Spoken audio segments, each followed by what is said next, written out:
নির্দেশনা। Lidocaine jelly নিম্নোক্ত ক্ষেত্রে নির্দেশিত। পুরুষ ও স্ত্রীলোকের মূত্রনালীর উপরিভাগ অবশ বা অনুভূতিহীন করার জন্য, মূত্রনালীর ব্যথা ও প্রদাহের বাহ্যিক চিকিৎসায়, পিচ্ছিল অনুভূতিনাশক হিসাবে শ্বাসনালীতে মল প্রবেশ করানোর জন্য এবং এন্ডোস্কোপির পর্যাপ্ত বেদনানাশের জন্য ব্যবহৃত হয়। রেজিস্টার্ড চিকিৎসকের পরামর্শ মোতাবেক ঔষধ সেবন করুন। মাত্রা ও সেবনবিধি।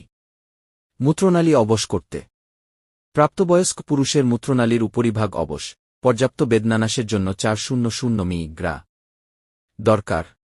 প্রাপ্তবয়স্ক মহিলাদের মূত্রনালীর উপরিভাগ অবশ, 100-200 মি.গ্রা অল্প পরিমাণে পুরো মূত্রনালীতে প্রবেশ করাতে হবে। পর্যাপ্ত অনুভূতিহীনতা পাওয়ার জন্য মূত্রনালী বিষয়ক প্রণালী শুরু করার কয়েক মিনিট পূর্বে প্রয়োগ করা উচিত। পিচ্ছিল অনুভূতিনাশক হিসেবে শ্বাসনালীতে নল প্রবেশ করানোর জন্য প্রবেশ করানোর আগে নলের উপরিভাগে 100 মি.গ্রা প্রয়োগ করতে হবে। সতর্কতার সাথে খেয়াল রাখতে হবে যেন ঔষধ নলের ভিতরে প্রবেশ না করে। এন্ডোস্কোপি পর্যাপ্ত বেদনানাশের জন্য 200-400 মি.গ্রা এর ব্যবহার স্বীকৃত এবং যন্ত্রের উপর পিচ্ছিলকারক হিসেবে অল্প পরিমাণে প্রয়োগ করতে হবে।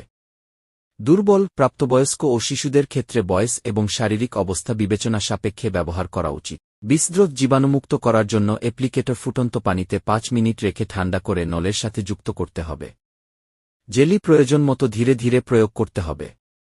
অ্যাপ্লিকেটর প্রত্যেকবার ব্যবহারের পর সরিয়ে ফেলতে হবে এবং নলটিকে শক্ত করে বন্ধ করে রাখতে হবে। রেজিস্টার্ড চিকিৎসকের পরামর্শ মোতাবেক ঔষধ সেবন করুন।